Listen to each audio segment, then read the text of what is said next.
Question से start करते हैं जो कि 91 है कि चंद्रगुप्त द्वितीय के बारे में कथन किसने कहा?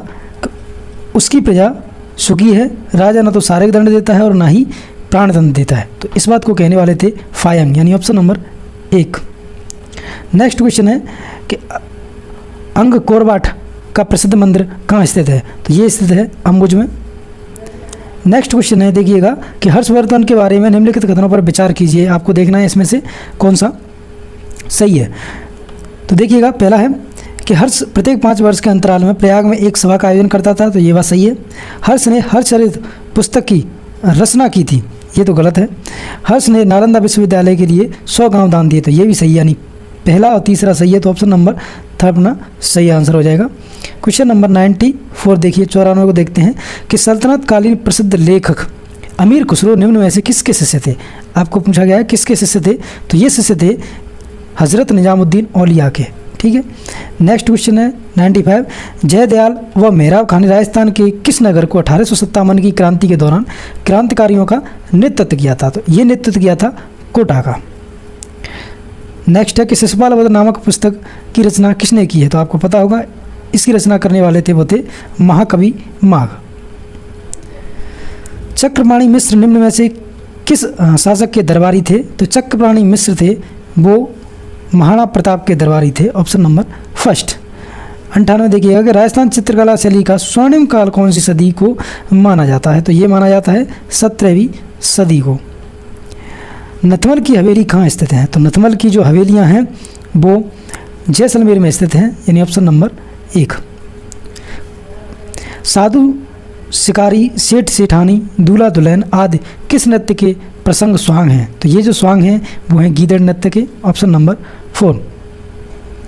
क्वेश्चन नंबर 1 से 1 निम्नलिखित में से कौन सा परिमाणात्मक परीक्षाओं का प्रकार है? तो देखिएगा, जो प्रकार है वो है मौखिक परीक्षा, लिखित परीक्षा और प्रायोगिक परीक्षा, यानी ऑप्शन नंबर सी अपना सही हो जाएगा आंसर।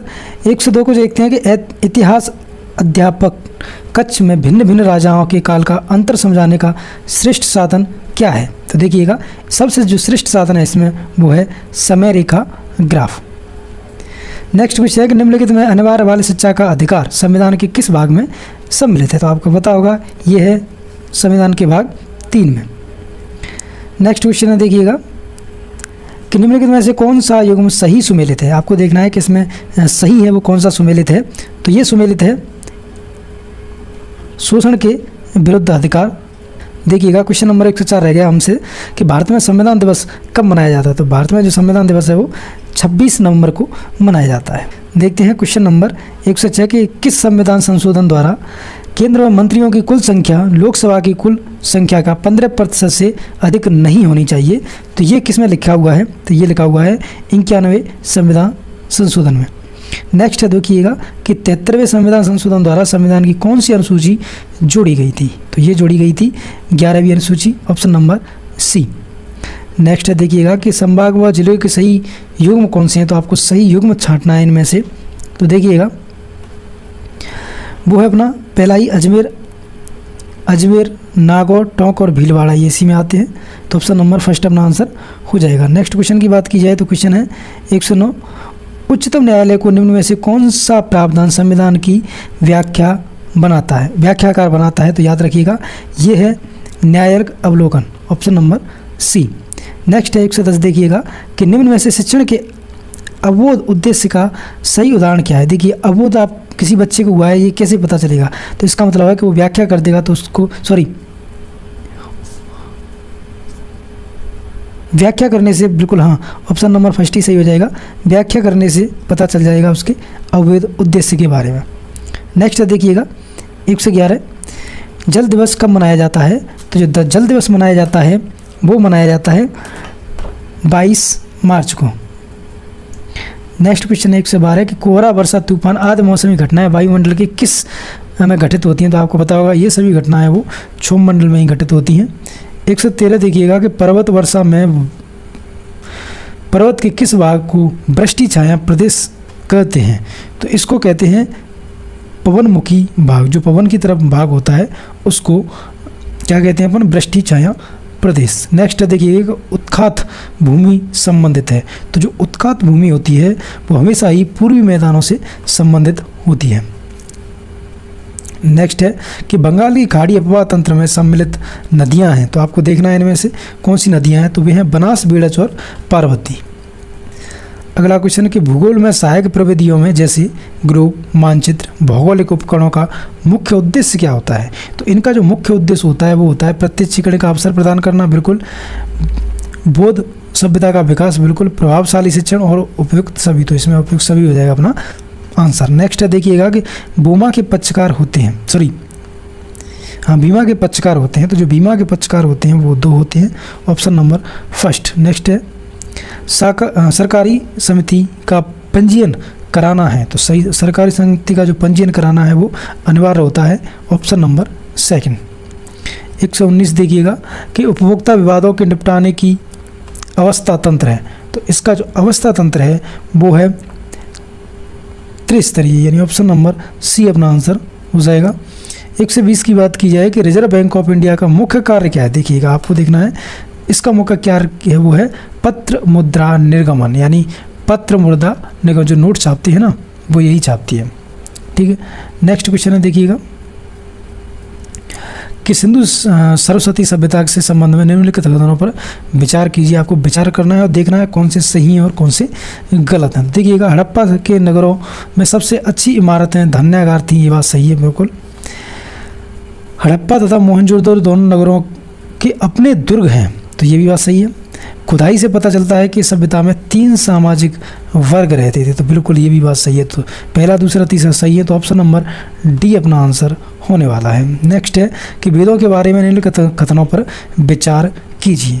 तो वेदों के बारे में अगर बात की जाए तो देखिएगा पहला है कि वर्तमान में प्रचलित गायत्री यंत्र ऋग्वेद का एक मंत्र है, तो देखिएगा ये तो बात बिल्कुल सही है कि जो ऋग्वेद में से आता है ये। नेक्स्ट देखिएगा कि यजुर्वेद में यज्ञों के बारे में यानी श्लोकों मंत्रों के बारे में बताया गया, तो ये भी बात सही है। तीसरा है कि सोमवेद गद्य पद्य दोनों में लिखा गया, ये गलत है।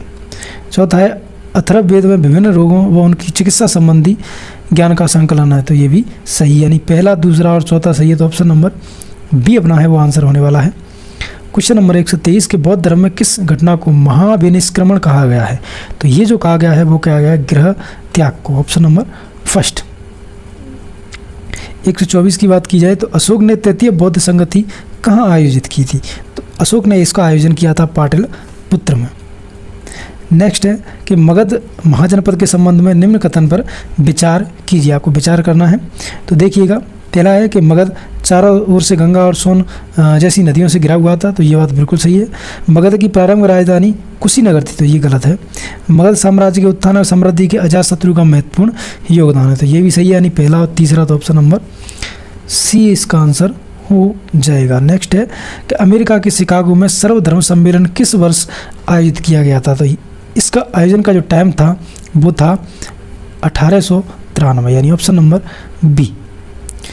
अगला क्वेश्चन है कि निम्न में से भारतीय जो राष्ट्रीय का आंदोलन की घटना सबसे पहले घटित हुई थी, तो ये सबसे पहले जो घटित हुई थी वो थी जलियांवाला हत्याकांड के दौरान, ठीक है, तो ऑप्शन नंबर सी इसका आंसर हो जाएगा। क्वेश्चन नंबर 128 की बात की जाए तो देखिएगा कि राजस्थान के पुरातात्विक स्थल व नगरों का कौन सा युग सुमेलित है, आपको बताना है सुमेलित कौन सा है, तो चंद्रावती सुरोई में स्थित है, यही वाला सुरोई सही सुमेलित है।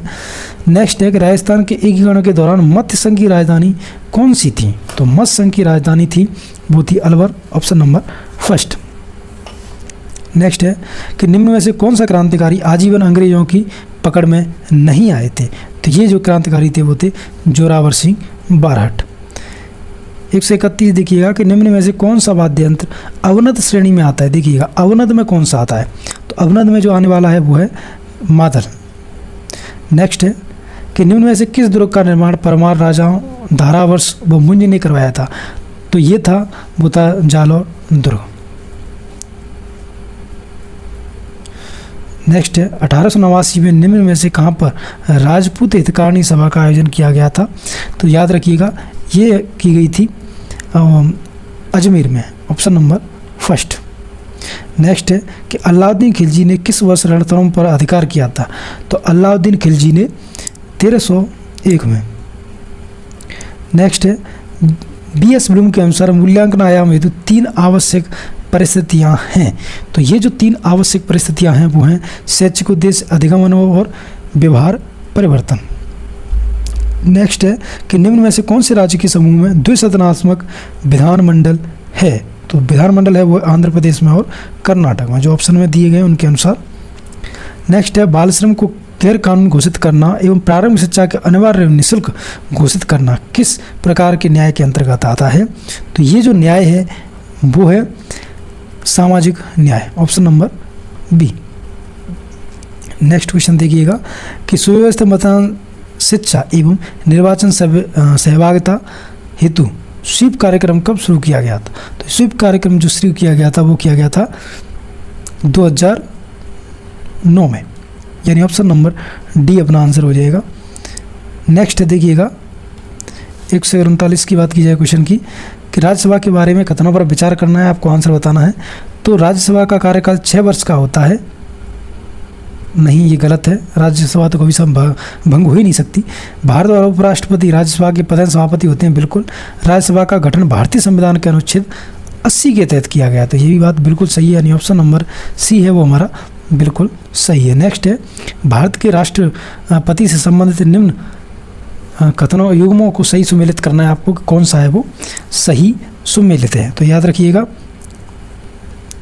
1 से 23 है वो अध्यादेश जारी करने की शक्ति है, ये बिल्कुल सही है। नेक्स्ट क्वेश्चन है देखिएगा 1 से 41 नंबर के सामाजिक विज्ञान में मानचित्र संबंधी प्रश्न किस शिक्षण उद्देश्य के लिए होता है? तो याद रखिएगा ये हमेशा होता है वो होता है कौशल के लिए, सॉरी ये होता है अवबोध के लिए, ऑप्शन नंबर बी होगा इसमें आंसर। नेक्स्ट देखिएगा क्वेश्चन नंबर 142 शुक्र ग्रह का परिक्रम समय है। तो शुक्र ग्रह का जो परिक्रम समय है वो है 225 दिन, यानी ऑप्शन नंबर 20 का आंसर हो जाएगा। नेक्स्ट है कि परिवहन, उद्योग, जनसंख्या, खनिज आदि के वितरण का दर्शाने वाले मानचित्र कहलाते हैं। तो ये कहलाते हैं विषयक मानचित्र, यानी ऑप्शन नंबर सी। नेक्स्ट है कि सिरोही पॉइंट कौन से द्वीप में स्थित है? तो ये जो स्थित है वो है अंटार्कटिका द्वीप में।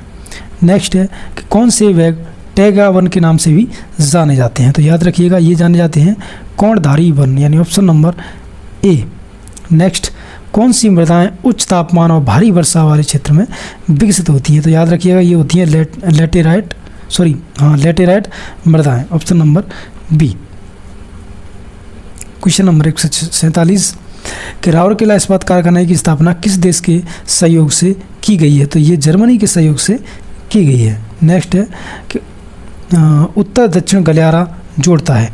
तो उत्तर दक्षिण गलियारा है वो श्रीनगर को कन्याकुमारी से जोड़ता है। नेक्स्ट है कि चीन के पूर्व तट पर आने वाला प्रचंड चक्रवात कहलाता है। तो ये आपको भी पता होगा, ये टाफिन कहलाता है, टाइफून। आज का अपना लास्ट क्वेश्चन है देखिएगा